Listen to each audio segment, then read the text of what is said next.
Bonjour tout le monde, j'espère que vous allez tous très bien.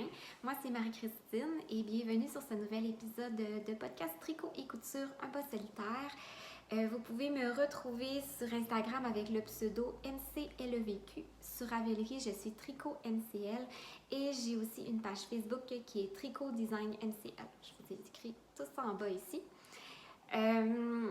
On est actuellement le 29 mai dans une vague de chaleur. C'est vraiment contradictoire parce que la dernière fois que je vous ai parlé, on était dans une grosse vague de froid. On a eu de la neige jusqu'à la mi-mai. Puis tout d'un coup, c'est devenu l'été. C'est comme si on n'avait jamais eu de printemps. Mais bon, je m'en plains pas. Je préfère le chaud que la neige un 15 de mai. On va commencer tout de suite parce que j'ai vraiment beaucoup de choses à vous montrer. On va commencer par le tricot. Je vais commencer par ce que je porte. Je vous l'avais montré presque en totalité la dernière fois, fait que je m'éterniserai pas là-dessus, mais je voulais juste vous le montrer porté. C'est mon pull Mimi, qui est un de mes patrons qui est actuellement en test et qui devrait sortir vers la fin du mois de juillet. Ça, c'est la version à manches longues. Je vais vous montrer ça. Un peu comment ça tombe. Je l'ai fait en Nueva de Carpe Diem, qui est la laine qui est teinte par Sylvie, la propriétaire de la boutique Pure Laine à Saint-Sauveur au Québec. Puis moi, j'ai pris la couleur Annie, qui est comme un petit blanc cassé gris, que j'aime vraiment beaucoup. Puis, en fait, la raison pourquoi je vous en parle, c'est que j'ai porté vraiment beaucoup mon chandail depuis la dernière fois, puis je voulais juste vous dire que j'aimais vraiment beaucoup la laine. C'est super léger. C'est un mélange de mérino, coton et alpaca, si ma mémoire est bonne. Puis, vraiment, le coton vient donner... je pense que c'est le coton qui fait que c'est pas trop chaud, justement. Puis, je pense que c'est un chandail parfait pour la mi-saison. Ben, pas un chandail, en fait, c'est une fibre qui est parfaite pour la mi-saison. Puis même pour l'été, quand il va y avoir des soirées un peu plus fraîches, c'est certain que je vais le traîner un petit peu partout avec moi. Fait que, puis, à date, ça l'a pas du tout bouloché. Ça vieillit super bien. Je dis que c'est ma version en manche longue parce que j'ai décidé de faire aussi une version en manche courte qui est actuellement tricotée par une de mes amies. Bonjour, tu vas sûrement te reconnaître. Puis, je voulais vous montrer la laine dans laquelle elle est en train de le faire parce que jusqu'à maintenant, ça rend vraiment super bien. J'ai décidé de prendre la Chalet de Hartfield, qui est un mélange 50% mérino, 50% chanvre. C'est une laine de grosseur déca, comme la Nueva. Mais celle-là, elle n'a pas de fluffy, là. C'est vraiment un fil mérino chanvre. Là. Du chanvre, ça se comporte un peu comme du lin. Puis, ça, c'est la couleur bruine, je crois. Ou brune. C'est un petit bleu pâle, un peu grisonnant. Fait que lorsqu'elle l'aura terminé, je vais faire des photos puis je vais vous le montrer aussi probablement dans le podcast, là, voir qu'est-ce que ça donne de tricoter avec cette fibre-là. Mais c'était aussi pour vous montrer qu'on n'est pas obligé de faire ce chandail-là avec la Nueva. Puis il y a d'ailleurs plusieurs de mes testeuses qui sont en train de le faire en fingering doublé de mohair. Là, puis je pense que ça va être vraiment super beau aussi. Fait que, assez parlé du pull Mimi, je vais aller me changer pour vous montrer mon deuxième projet terminé en tricot. Rebonjour! Donc, je vous présente mon Whitmore Sweater de Telleret Studio que j'ai tricoté. Je vous avais montré les laines la dernière fois. Là, c'est la Urso Nu qui est un 100% BFL non traité, la couleur Boom Clap que j'ai doublé avec le mohair soie de Fleur et Bonbon qui est la couleur cœur à la pêche. J'ai utilisé, ça c'est ce qui me reste de mon deuxième écheveau de Boom Clap, puis ça c'est ce qui me reste de mon deuxième écheveau de mohair. J'ai eu peur de manquer de Boom Clap, mais finalement c'est correct. Mon chandail est exactement la longueur que je voulais. Mais j'ai quand même tricoté les manches avant de faire le corps, puis je me disais que j'allais tricoter le corps jusqu'à temps que j'aille plus de laine, mais finalement j'ai pu le faire exactement la longueur que je voulais sans manquer de laine. Le patron est super bien écrit, la mise en page est super belle, il y a vraiment beaucoup de travail derrière ce patron-là. Je vous dis ça parce que le patron est quand même, en dollars canadiens, ça revient assez cher, ça revient environ à 16$ pour le patron. C'est sûr que le dollar canadien est un peu bas ces temps-ci, encore pire que d'habitude avec le contexte de la pandémie, je pense, là. Fait que je pense que ça explique une partie des coûts, là. Mais je vous dis ça parce que j'étais un peu fâchée parce que ma taille n'était pas dans le patron. En fait, la plus petite taille, je pense que c'est un 39 de tour de buste du vêtement terminé. Ou 38, là, je ne suis pas certaine. Puis ça aurait été un petit peu grand pour moi. Moi, j'aime ça. Je fais 31 tours de poitrine, puis j'aime ça avoir un bon 6 pouces d'aisance. Fait que 5 à 6 pouces d'aisance. Fait que souvent, l'idéal pour moi, c'est 36 de tour de poitrine du vêtement terminé, qui est vraiment le fit que j'aime le plus. Fait que je cherchais un moyen de rapetisser le patron, puis j'étais un petit peu fâchée qu'à ce prix-là, dans le patron, il n'y ait pas une plus petite taille que ça, mais finalement, c'est pas de la faute de la designer, c'est vraiment parce que ça se fait pas. Mais j'ai réussi à le faire, fait que je vais quand même vous dire comment, mais c'était comme quand même très compliqué. En fait, c'est que le motif, il y a beaucoup de mailles, c'est vraiment une large répétition de motifs, puis entre les différentes tailles, pour que ça arrive pareil, là, que les motifs arrivent à la même place dans le devant puis dans le dos, faut enlever en fait 2 motifs. On ne peut pas enlever juste un motif, il faut en enlever 2 pour que ça fonctionne bien. Puis, si on en enlève 2, ça ne marche pas. Le chandail aurait été comme trop petit pour un adulte, ça aurait été plus une taille enfant à ce moment-là. Donc, en étudiant le patron comme il faut, j'ai compris, et là, je ne suis plus fâchée contre le patron, là. Vraiment, c'est que ça se fait pas. Mais j'ai réussi à le faire quand même. Je vais que je vous explique comment, si jamais vous voulez, mais je vous dis, c'est vraiment pas à conseiller. Je me suis vraiment arraché les cheveux en faisant ça. En fait, moi, j'ai enlevé seulement un motif. Fait que j'ai monté, j'ai regardé le nombre, je me souviens plus exactement, là, le nombre de mailles de répétition qui commençait au début. Puis j'ai soustrait ça au nombre de mailles qu'il fallait monter pour l'encolure. Puis ça fait que mon encolure est, je pense, un petit peu plus serré que la majorité des gens. Là. Et même dans les plus grandes tailles, j'ai remarqué que ça faisait presque une encolure bateau.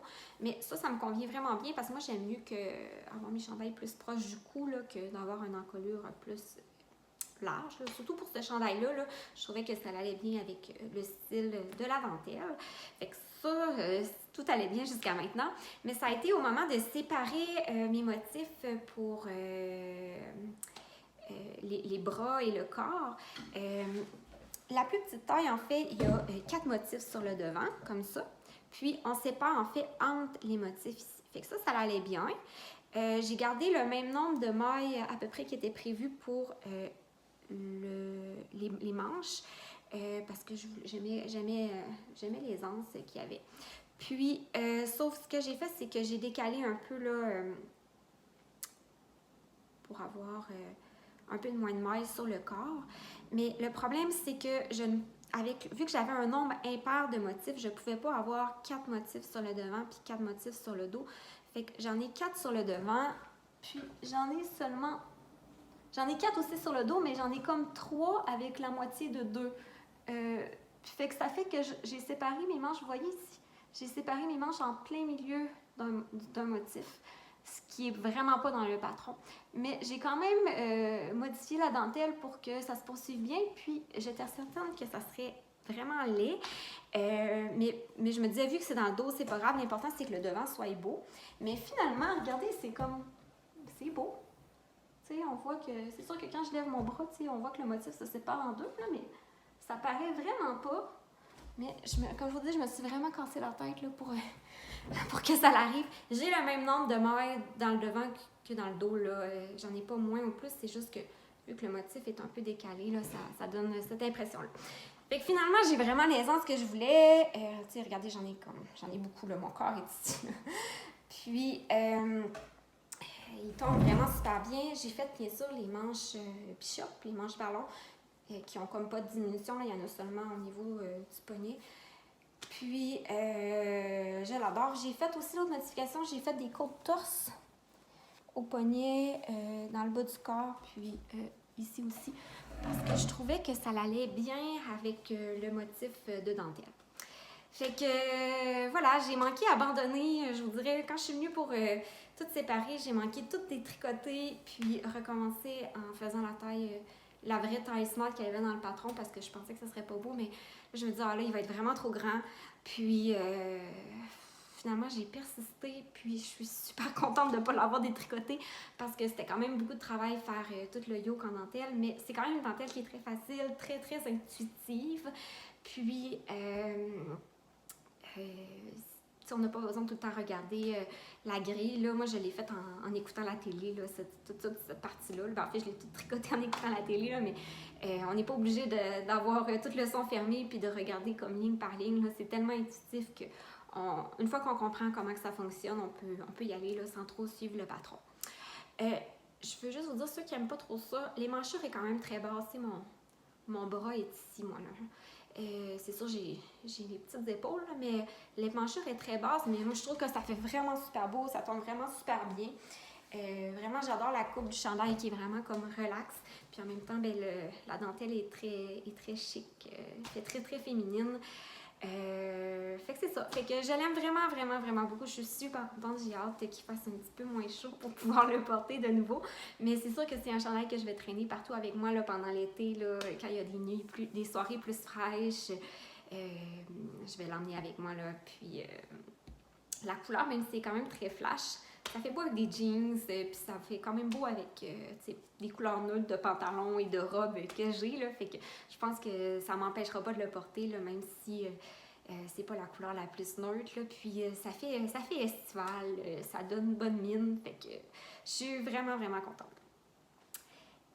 Ensuite, autre projet terminé, c'est pour mon petit garçon. Je vous l'ai montré parce qu'en fait, le patron est sorti présentement sur Ravelry. Là. C'est le petit chandail Bug. Je vous avais montré les laines la dernière fois parce que j'hésitais entre faire les rayures jaunes ou blanc cassé. Je pense que tout le monde, sauf une personne, tout le monde sauf une personne m'a suggéré de faire les rayures jaunes. Puis j'ai décidé finalement de les faire blanches. Je vous ai pas écouté, désolée. Mais finalement, je suis contente parce que ça fait vraiment un petit look marinière. Puis le contraste est vraiment beau entre le marine et le blanc, bien sûr. Fait que on voit beaucoup mieux le motif sur cette version-là que sur la version originale que j'avais tricotée. Puis là, vu que j'ai suivi mon patron à la lettre et que je n'ai pas tout massacré le yoke, il fait super bien Arthur. Vraiment, à chaque fois que je lui mets, j'ai des compliments, des personnes qui le voient. Ah, il en a un beau petit chandail. Fait que là, je suis toute fière de moi. Puis, je trouve ça tellement le fun de l'avoir porté des chandails tricotés là, par moi. Là, fait que c'est ça. C'est juste que là, il joue beaucoup dans la terre, puis dans les roches, puis comme il a commencé à se salir beaucoup plus quand il va jouer dehors, puis il serait toujours dehors, il faut vraiment que je me batte avec si je veux qu'il rentre en dedans. Fait que faut que je fasse un petit peu attention pour pas qu'il me massacre trop, là, mais quand même, c'est un enfant, faut le laisser jouer, puis même s'il salit ses vêtements, c'est pas grave, ça se lave. Ensuite, j'ai terminé, j'ai un demi-projet terminé. En fait, je suis en train de faire une paire de bas. J'ai terminé le premier. Ça aussi, je vous l'avais montré un peu sur Instagram. C'est un de mes patrons sur lequel je suis en train de travailler. Ça, c'est le premier. Là, le deuxième est en cours. J'ai fait le talon. Là, je suis en train de faire les diminutions du gousset. Là. C'est en fait... je me souviens plus du nom que je leur avais donné. Je les ai appelés graminées parce que mon inspiration, c'est d'avoir un motif un peu en ligne verticale comme des graminées en fait, puis qui évolue un peu tout au long du bas. Fait que au lieu de faire des côtes normales, je les ai faites un petit peu plus longues que d'habitude, puis j'ai intégré de la dentelle au travers. Puis cette même dentelle-là là, se transforme, se simplifie, puis devient finalement des côtes sur le pied. Puis j'ai fait mon talon préféré, un talon double avec des diminutions. Ils partent du haut. Là. Puis ce que j'aime bien, le petit détail différent que j'ai fait pour la pointe des pieds, c'est qu'au lieu de faire les diminutions, tu sais, comme d'habitude, on fait les diminutions sur... ça c'est en dessous du pied, là. On fait les diminutions plus vers les bords là, du tricot. Je les ai faites comme à l'intérieur du motif ici pour vraiment que en fait, les côtes se rejoignent ensemble au bout du pied, puis les côtes continuent dans le fond jusqu'au bout des orteils. Fait que je trouve que ça fait vraiment un détail qui est féminin. Là. Quand on l'a dans le pied, là, ça fait vraiment joli. Fait que je suis vraiment contente de ces bas-là. La laine, c'est la première fois que je faisais des bas avec un mélange de yak. C'est la laine de Pierre-Alexandre Barry, qui est un teinturier de Rimouski, qui travaille à la Vilaine. Là, si vous êtes déjà allé à la Vilaine, vous l'avez sûrement déjà vu. Allô Pierre-Alexandre. Puis la couleur, c'est Golden Girl, qui est vraiment un doré très beau. Je trouvais que ça allait bien un peu avec l'esprit des graminées, là, vu que, tu sais, comme à la fin de l'été, là, les champs deviennent vraiment comme dorés. Fait que, puis vraiment, la laine a un beau lustre. C'est un peu mou, mais pas trop. Puis, c'est vraiment, vraiment luxueux. Puis, je pense que ça va être plus résistant. Tu sais, que, si vous voulez des chaussettes un peu plus luxueuses, souvent on les faisait en mélange mérino, cachemire, nylon. Mais vraiment, le cachemire, ça bouloche terriblement. Moi, je fais jamais mes bas avec ça. Mais je pense que ça va être comme un... À mon avis, ça va être beaucoup plus résistant que du cachemire. Puis, ça donne un peu le même effet, là, très luxueux. Très doux, soyeux que le cachemire a. Là. Fait que je pense que c'est vraiment une laine à bas que je vais aimer porter. Puis surtout si on veut se faire un bas un peu plus spécial, un peu plus luxueux. Là. Fait que vraiment, j'ai adoré. Puis vraiment, la couleur est magnifique. On dirait vraiment que c'est de l'or. Vraiment. Là. Fait que je les adore. Puis mon deuxième s'en vient bien. Puis c'est vraiment un motif de dentelle qui est très très simple à tricoter, là, fait que c'est vraiment des bas que je traîne partout avec moi, là, puis dans l'auto ou en écoutant la télé, là, ça se fait très bien. Fait que c'est tout pour ça. Ensuite, j'ai un autre en cours, j'ai un chandail en cours, qui est une collaboration avec Julie Asselin. En fait, je vais vous montrer les laines tout d'abord. Je vous avais montré un petit aperçu là, sur Instagram, là. J'utilise la Nurture Fine de Julie Asselin qui en fait une laine 100% laine fibre, un mélange de Rambouillet, Targhee et Mérino. Si je me souviens bien, oui c'est ça, c'est filé. C'est toutes des fibres qui viennent d'Amérique du Nord, puis c'est filé aux États-Unis. Fait que c'est quand même une fibre qui est locale. Contrairement aux autres fils de Julie Asselin, la Nurture est teinte avant d'être filée. Fait que ça donne vraiment des couleurs vraiment belles parce que il y a plusieurs couleurs de fibres qui sont filées ensemble. Fait que celle-là, je pense que quand on la regarde comme ça, la couleur principale, c'est presque un petit vert sauge, un peu turquoise. Mais quand on s'approche, on voit qu'il y a comme du rose, du turquoise, puis du gris un peu à l'intérieur. Fait que ça fait vraiment des couleurs qui sont riches. Moi, j'ai décidé de le marier avec... celle-là, en fait, c'est moi qui l'avais acheté quand Julie Asselin avait fait un trunk show à Rimouski. Je pense que je vous l'avais déjà montré dans le podcast l'été passé. Puis, sauf que la collaboration, en fait, c'est le mohair que Julie m'a fourni. J'ai choisi la couleur biscotti, c'est la base Anatolia là, qui est du mohair et soie. 60% qui est de mohair, 40% soie. Puis vraiment, elle est extrêmement... Je pense que c'est un des mohairs les plus doux que j'ai jamais touché. Là. Elle est un petit peu plus fine que certains autres mohairs, comme celle-là est un peu plus fluffy là, que celle-là. Tu sais, des fois, on voit qu'il y a des fibres de mohair qui sont vraiment plus fluffy, comme par exemple la bleue poussière, là, qui a beaucoup de poils, mais celle-là est plus, je dirais, soyeuse un peu là, que poilue. Mais ça reste que c'est poilu, là. Ça reste que c'est du mohair, mais je veux dire, si je le compare à d'autres mohair, c'est peut-être pas clair mon affaire, mais bon, si vous me comprenez, tant mieux. Fait que c'est ça, j'ai choisi la couleur biscotti qui est vraiment un petit beige rosé pour aller avec ça. Puis ça va chercher un peu le rosé qu'il y a dedans. Puis je trouve que le mélange des deux est vraiment super beau. Je vais vous montrer, je pense que j'ai encore mon échantillon. Non, je sais plus. Je vais vous montrer mon projet, ça va être plus simple. Sauf que là, je suis comme dans il y a beaucoup trop d'aiguilles sur ce projet-là. Là, fait que je vais vous montrer un peu ce que ça donne comme résultat. Fait qu'on voit quand même comme la couleur un peu vert sauge, turquoise du fil. Mais vraiment, le biscotti vient un peu comme adoucir le tout. Là, c'est peut-être pas...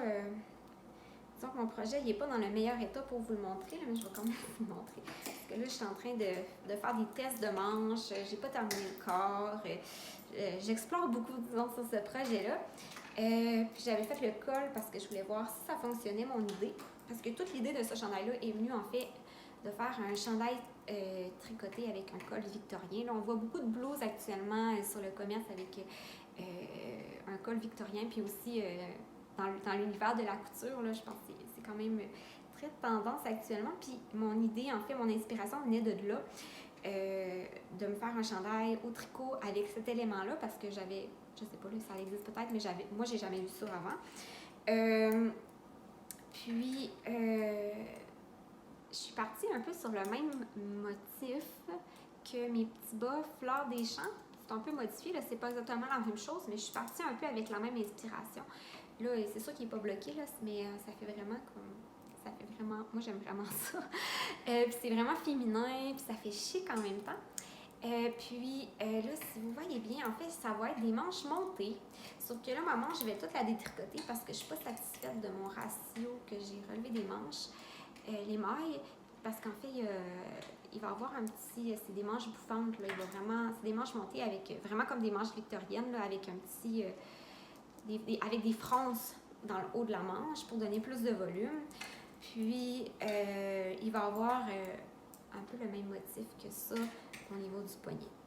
Fait que ça va vraiment être dans l'esprit victorien, très féminin, avec les petites fronces puis les froufrous. Puis vraiment, ces temps-ci, je suis France et froufrou all the way. Dans mes projets couture, vous allez voir, je suis un petit peu accro. Fait que c'est ça. Fait que il est vraiment en cours, il n'est pas en meilleure étape pour vous le montrer, là, mais comme je vous dis, la manche, je suis pas très satisfaite de ce que j'ai fait. Là, je vais la recommencer parce que je trouve qu'il y a un petit peu trop de tissu sous le bras. J'aime bien comment ça tombe dans le haut. Là. Je l'ai essayé puis ça tombait bien, mais c'est vraiment ici, là, je trouve qu'il y a comme trop de tissu. Fait que je vais changer un peu ma façon de faire. Là. J'explore beaucoup. En fait, c'est le premier patron que je design avec une manche montée. Puis c'était bien important pour moi de faire une manche montée qui se fait de façon top-down, sans couture, parce que c'est un peu l'esprit de ma marque, disons, là, de faire ça sans couture, puis j'aime pas vraiment coudre du tricot. Je sais que ça apporte de la structure et tout, mais je pense qu'il y a moyen de donner un peu de structure aussi autrement, là, sans incorporer nécessairement les coutures là, qui rallongent de beaucoup le processus, je trouve. Puis, mais je vais réussir. Fait que c'est ça. C'est juste que c'est plus de travail au niveau calcul et création. Et en fait, c'est la deuxième fois que je la refais ma manche, là, mais elle va être parfaite lorsque je vais avoir terminé. Mais j'y prends quand même beaucoup de plaisir parce que j'aime ça explorer des nouvelles techniques. Puis je vais vous montrer mon petit sac. Je ne l'avais pas montré la dernière fois. C'est un petit cadeau que je m'étais fait pendant la période plus intense du COVID au mois de mars. C'est un sac de Blueberry Field. Que j'ai la première fois de ma vie, j'ai attrapé un de ces updates, puis en fait, il restait 2 couleurs, je pense, dont celle-là que j'aimais vraiment beaucoup, fait que je me suis gâtée, puis je l'ai commandé, puis j'ai été surprise de voir à quel point il est grand. Je sais pas s'ils sont tous de cette grandeur-là, mais tu sais, comme mon chandail, il va vraiment tout rentrer dedans, là.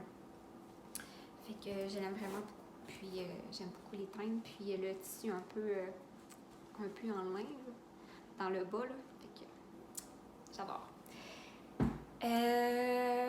Dernière chose pour le tricot, je me suis commandé de la laine comme cadeau de fête des mères. J'en avais vraiment pas besoin, mais j'avais le goût de me faire un petit cadeau. Moi et mon mari, on se fait pas de cadeaux, là. En fait, ça fait plusieurs années qu'on est ensemble. Ça fait plusieurs années qu'on a arrêté de se faire des cadeaux, là, à nos fêtes, à la fête des mères, à la fête des pères, et puis les autres événements qu'on pourrait se faire des cadeaux, là, à Noël non plus, on s'en fait pas, là. On en fait à Arthur, mais on s'en fait pas entre nous. Fait que, mais on se fait souvent des cadeaux à moi de moi, fait que c'est ça que j'ai fait. En fait, je me suis cousu une blouse qui avait cette même couleur-là dedans, puis j'étais complètement accro à cette couleur-là, puis j'ai cherché partout sur les internets pour trouver une couleur qui était semblable à la couleur qu'il y avait dans ma blouse. Je vais vous la montrer tantôt, là. Parce que c'est ce genre de bleu, mauve, lavande, lilas.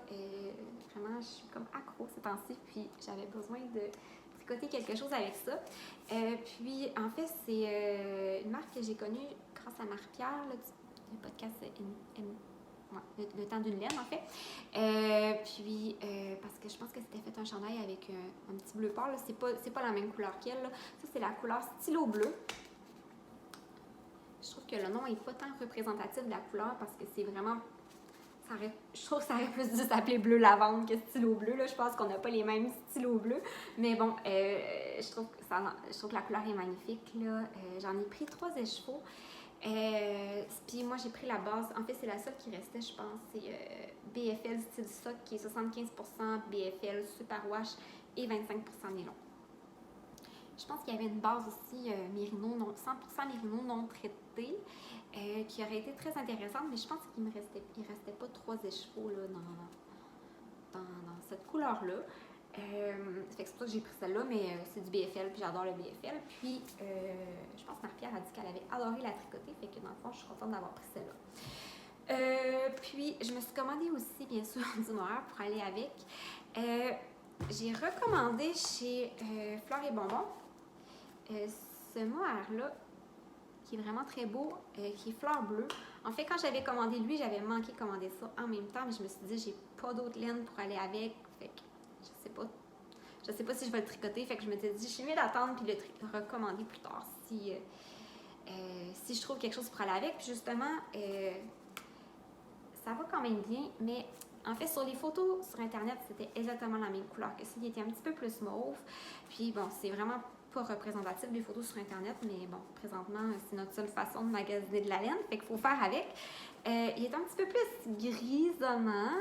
Fait que je sais pas, c'est pour ça que j'avais commandé en fait 3 écheveaux, parce que si je me fais un chandail avec du mohair, j'ai besoin de seulement 2 écheveaux.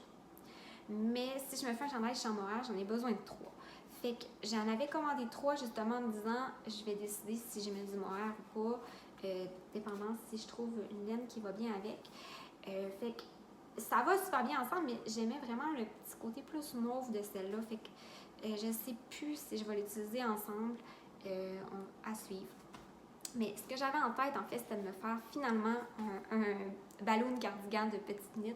Ça doit faire 1 an que je veux faire soit le balloon sweater ou le balloon cardigan. Puis là, il me semble que cette couleur-là, j'avais envie de l'avoir en cardigan plutôt qu'en chandail. Mais là, je sais plus. Ça se peut que je fasse autre chose. Fait que, à suivre, mais c'est sûr que ça va être une des prochaines choses que je vais mettre sur mes aiguilles quand j'aurai terminé mes projets à venir. J'ai un autre projet de design qui n'est pas encore sur mes aiguilles, mais qui va l'être bientôt. En fait, c'est que j'ai été pris une fois de plus cette année pour le projet Twist X, qui, en fait, comme l'année passée, là, qu'on doit faire un design en collaboration avec un exposant qui va être à Twist. Mais là, cette année, puisque Twist n'aura pas lieu en vrai, on fait quand même le projet Twist X, mais de façon virtuelle. Moi, j'ai été jumelée avec quelqu'un que je suis très, très contente de travailler avec. En fait, c'est avec Air de Lune, qui est une teinturière d'origine française, mais qui est maintenant aux États-Unis et qui devait être à Twist cette année. Fait que c'est une des raisons pourquoi je trouve ça vraiment triste que Twist n'ait pas lieu, c'est que j'aurais vraiment aimé pouvoir voir Célène en vrai. Mais là, j'ai toujours pas reçu ma laine. En fait, c'est un peu compliqué avec les délais de poste ces temps-ci et tous les délais engendrés par le COVID. Mais j'ai quand même commencé à écrire mon patron et tout ça pour pouvoir vraiment me dépêcher à tricoter ça super rapidement lorsque je vais l'avoir reçu. Fait que je travaille quand même beaucoup dessus, même si j'ai pas encore ma laine pour tricoter. Fait que c'est tout pour le tricot. On va passer à la couture et je vais aller me changer parce que j'ai tellement chaud. On a de l'air climatisé, mais quand même, il fait tellement chaud quand même dans la maison que là, je m'endure plus avec mon gros chandail à mohair. Fait que je reviens. Rebonjour, ça fait du bien de ne plus avoir de chandail à mohair parce que, comme je vous dis, il fait assez chaud. Fait que voilà, c'est mon premier projet terminé en couture. C'est un patron que j'ai beaucoup modifié. C'est la Bonne Shirt de Itch to Stitch. C'est un petit peu dur à dire, je vais vous écrire ça ici en bas. Qui est en fait une chemise assez classique. Je vais vous montrer parce que j'ai modifié les manches sur cette version-là. C'est en fait, ça c'est ma première chemise portable que j'ai cousue il y a de cela, je pense, 5 ans à peu près. Puis j'avais oublié qu'elle existait, elle était dans le fond de mon garde-robe, mais finalement je l'ai ressortie parce que le fit est quand même bien. Ça, c'était une popeline Robert Kaufman qui ressemble beaucoup aux popelines Liberty, vous savez, la marque anglaise là, avec des fleurs, là, qui ressemble beaucoup là, au niveau du tombé, du toucher là, au Liberty. C'est juste que ça, c'était comme beaucoup, beaucoup moins cher. Puis, comme je commençais à coudre, je me cherchais des options plus économiques parce que une fois sur deux, j'ai raté complètement ce que je faisais.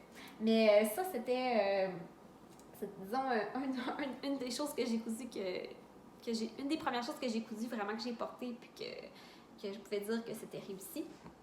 Fait que c'est une blouse avec un col en V, là, on va mieux voir ici le col. Puis il y a une version manche longue que j'ai fait ici avec une fente indéchirable. Puis un petit bracelet de manche qui est assez fin, qui fait très féminin. Puis dans le patron, il y a aussi la version pour faire une robe chemise avec une ceinture qu'on peut nouer à la taille. Puis il y a une option de faire des manches courtes. Puis il y a aussi une option avec une manche qui arrive juste en haut du coude avec un volant. Mais c'est pas le même volant que j'ai utilisé pour cette version-là. Dans le patron, c'est vraiment un volant là, circulaire qui est en fait qui va en évasant là, plutôt qu'être avec des fronces comme celui que j'ai fait ici. Fait que c'est ça. Ça, c'est la version originale. Là, puis je vous ai ressorti une de mes vieilles affaires cousues. Fait que c'est ça. Fait que j'ai fait, en fait, ce que j'ai fait, c'est que j'ai parti de la version en manche longue parce que c'est celle que j'avais déjà imprimée. Là. J'ai pas retrouvé mes pièces de patron pour la manche courte ni pour les manches 3/4. Fait que j'ai juste raccourci. Je me suis arrangée pour avoir 4 cm de manches là, mesurées ici, plus les manches de couture. Puis j'ai découpé un rectangle de 10 cm de haut et qui mesure la longueur 1,5 fois la mesure de la manche ici. Fait que j'ai juste mesuré ma pièce de patron avec un tape, là, puis j'ai fait 1,5 fois, puis j'ai découpé un rectangle que j'ai cousu, que j'ai froncé, puis j'ai fait un ourlet, là, normalement, là, comme ça. Puis je suis extrêmement contente, c'est exactement ça que je recherchais comme résultat. C'est un peu dans l'esprit de la myosotis de Direndo, là, un patron qui était sorti l'été dernier, qui avait une option avec des manches un peu comme ça, puis il y a vraiment un col qui ressemble à ça. Mais j'avais pas envie d'imprimer, de coller, de découper un nouveau patron, puis comme c'est quelque chose d'assez simple que je pouvais faire avec un patron que j'avais déjà à la maison et que je savais déjà qu'il faisait super bien, parce que, c'est ça j'ai oublié de vous dire, c'est que Itch to Stitch, écrit ici en bas, c'est une marque qui est merveilleuse parce que tous leurs patrons sont gradés pour toutes les tailles de bonnets. Fait que moi je porte du A, là, fait que souvent dans les patrons de couture sont gradés pour un bonnet B ou C. Fait que techniquement il faudrait presque tout le temps que je fasse un ajustement pour petite poitrine et je suis un petit peu paresseuse là-dessus. Fait que je le fais pas toujours, fait que le fit au niveau de la poitrine n'est pas toujours parfait, mais vraiment avec cette marque-là, c'est déjà inclus dans le patron puis je pense que ça va jusqu'au double D. Fait que c'est quand même bien.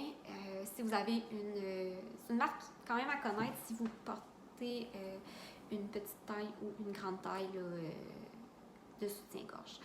Fait que c'est ça, fait que je suis vraiment contente. Je vais me lever pour vous montrer qu'est-ce que ça donne. J'aime vraiment le petit côté un peu rétro que ça donne, puis très féminin là, avec les manches, avec les volants. Le tissu, c'est du tissu Atelier Brunette Granito Off-White qui était en fait dans leur collection de l'été dernier, que j'avais vu passer beaucoup sur les réseaux sociaux, mais que j'avais jamais eu vraiment de coup de cœur pour ce tissu-là, jusqu'à temps que je le vois sur une blouse faite par Julie de Atelier Villa. Elle a d'ailleurs un podcast qui est excellent, que je recommande. Elle fait tellement des belles choses à la couture. Vraiment, quand j'écoute son podcast, je fais rien d'autre parce que je peux pas manquer une seconde de toutes les merveilleuses choses qu'elle a cousues. Puis elle tricote aussi, puis elle présente aussi des choses qu'elle a tricotées dedans. Là. Fait que pour le tricot aussi, là, ça peut être intéressant. Fait que je vous recommande beaucoup si vous le connaissez pas déjà. Puis fait que c'est ça, elle avait cousu une super de belle blouse en même tissu. Puis vraiment, pendant que j'écoutais le podcast, j'ai mis ça sur pause. j'ai cherché genre Atelier Brunette Canada sur Google pour voir où est-ce que je pouvais trouver ce tissu-là au Canada. Puis je l'ai commandé vraiment. En l'espace de 10 minutes, j'avais commandé mon tissu. Puis là, je suis retournée écouter le podcast par la suite. Fait que j'ai vraiment comme eu un coup de cœur. Je sais pas pourquoi. On dirait que soudainement, ça me parlait. Là. Puis il suffisait que je le voie dans un projet qui me plaisait pour avoir envie de l'acheter. Fait que une petite dépense non raisonnable pendant la période de confinement. Bon, je regrette pas parce que je l'adore vraiment beaucoup. Puis c'est ça là, le tissu que je vous disais avec la couleur un peu lilas lavande là, que j'adore tant là, puis qui ressemble un peu à ça. Fait que c'est ça, je pense que ça serait beau un ballon cardigan pour porter avec dans cette teinte là, mais c'est ça. Fait que première chose que j'ai cousue, c'est ça, puis ça m'a vraiment, comme je vous dis, redonné mon goût de coudre que j'avais un peu perdu dernièrement. Fait qu'ensuite, me suis fait 2 jupes qui sont des 2 patrons gratuits. En fait, c'est plus des tutoriels c'est des tutoriels sur le site Les Coupons de Saint-Pierre, qui est une boutique française. Là. Je pense que si vous venez de France et que vous m'écoutez, c'est sûr que vous devez connaître, mais je le dis pour les Québécoises et les Canadiennes qui le connaissent peut-être pas. J'ai fait premièrement la jupe Sacré-Cœur, qui est une jupe, moi je l'ai faite vraiment de longueur midi. Dans le restant de ma blouse que je vous avais montré la dernière fois, il m'en restait vraiment une bonne quantité, fait que j'ai coupé un rectangle en fait de tout ce qui me restait. Puis c'est une jupe avec une taille élastique, puis avec un paper bag qu'on appelle là, un fini sac en papier, qui est en fait un petit surplus de tissu en haut d'élastique qui fait un genre de petit volant. Là, fait que ça fait vraiment beau, ça fait vraiment féminin. Puis je l'ai déjà porté plusieurs fois, puis là, finalement, je viens de la laver. Là, c'est pour ça qu'elle était un petit peu fripée. Là. Je l'ai repassée vite avant d'enregistrer le podcast. Fait que je l'aime vraiment beaucoup. C'est hyper simple là, à coudre. Les explications sont super claires. Puis c'est un tutoriel qui est gratuit. Fait que s'il vous reste à peu près 1 mètre de tissu, d'un tissu qui est opaque, avec lequel vous pouvez faire une jupe, je vous conseille fortement de faire ça avec vos restants. Puis c'était un tissu, c'était une viscose de chez Blackbird Fabric, mais je pense qu'il est quand même disponible à d'autres places aussi, là, parce que je l'ai vu sur plein d'autres magasins de tissus canadiens, cette viscose-là. Puis elle est disponible aussi dans plusieurs couleurs, là, ça c'est la rose. Puis je me suis rendu compte qu'en fait j'avais déjà acheté le même tissu dans le marine, que je m'étais déjà fait également une blouse, puis je savais pas que c'était le même tissu, mais finalement c'est le même tissu. Parce que les fleurs sont pas pareilles, sont pas les mêmes couleurs, mais fait que bon, ça j'ai acheté ça il y a à peu près 2 ans, puis ça j'ai acheté ça ce printemps. Puis fait que j'ai fait toujours un autre tutoriel gratuit sur le site des Coupons de Saint-Pierre, qui est en fait à peu près la même jupe, sauf celle-là est modifiée pour avoir une patte de boutonnage, qui est en fait une fausse patte de boutonnage sur le devant. Puis sont assez longues, là, sont vraiment longueur midi, là, ils m'arrivent, c'est comme à peu près là. Puis, fait que celle-là, il n'y a pas de fini sac en papier, là, c'est vraiment juste fini avec l'élastique normalement, mais il y a un petit truc qui nous permet d'avoir une fausse patte de boutonnage sur laquelle on a juste à coudre des boutons là ensuite. Là. Fait que je l'aime vraiment beaucoup. Je pense que ma préférée, c'est celle-là. J'aime vraiment l'effet avec la patte de boutonnage. Puis vraiment, les finitions sont superbes. On voit, si vous n'avez pas de surjeteuse, là, on ne voit pas de couture apparente parce qu'ils sont tous les deux finis avec des coutures, je pense des coutures françaises. Comme ça ici, là. Voilà. Les fils du tissu sont comme pris à l'intérieur de ça ici, là. Fait que c'est super facile à réaliser. C'est super bien expliqué, puis c'est gratuit, puis comme je vous dis, ça se fait bien avec 1 mètre de tissu là, qui nous reste, qu'on ne sait pas trop quoi faire avec. Parce que souvent, moi, j'achète souvent 2 mètres quand j'achète un tissu que je sais pas encore qu'est-ce que je vais faire avec, parce qu'avec 2 mètres, je peux faire quand même plusieurs robes, puis je peux faire quand même pas mal toutes les blouses, soit à manches longues ou à manches courtes.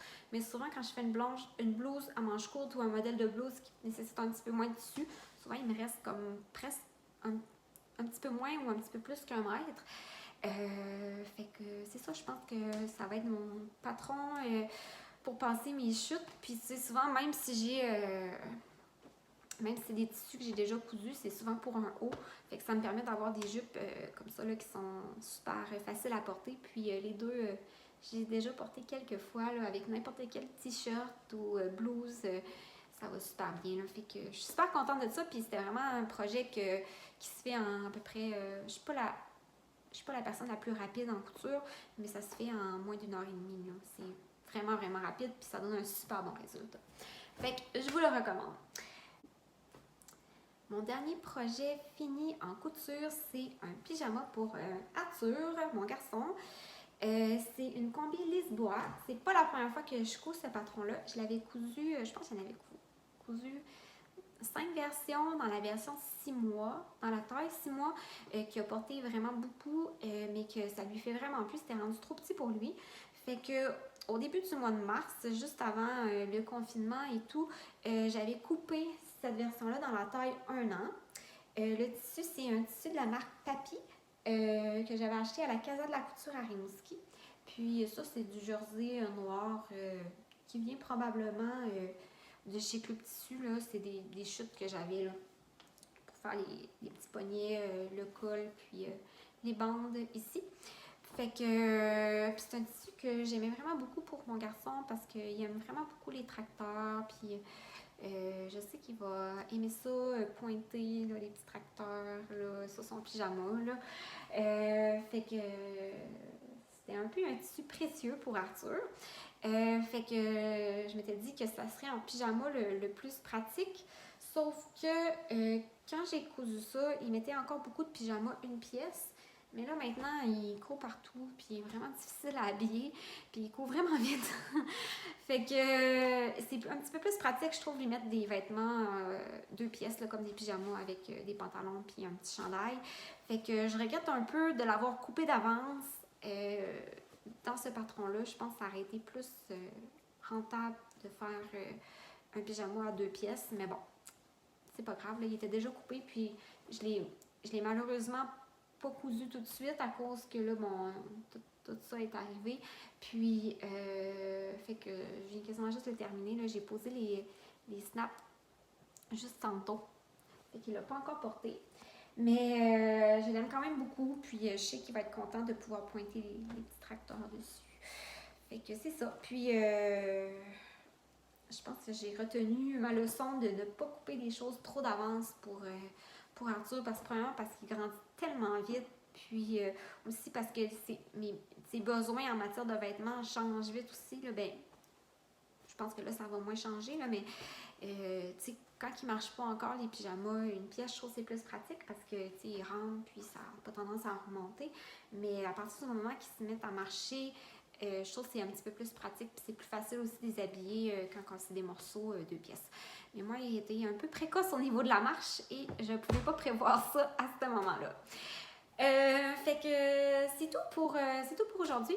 Merci d'avoir été là jusqu'à la fin. J'espère que ça vous a plu. Puis on devrait se revoir dans à peu près 1 mois si tout va bien encore une fois. Bon tricot, bonne couture et bon début d'été à tout le monde. Bye bye!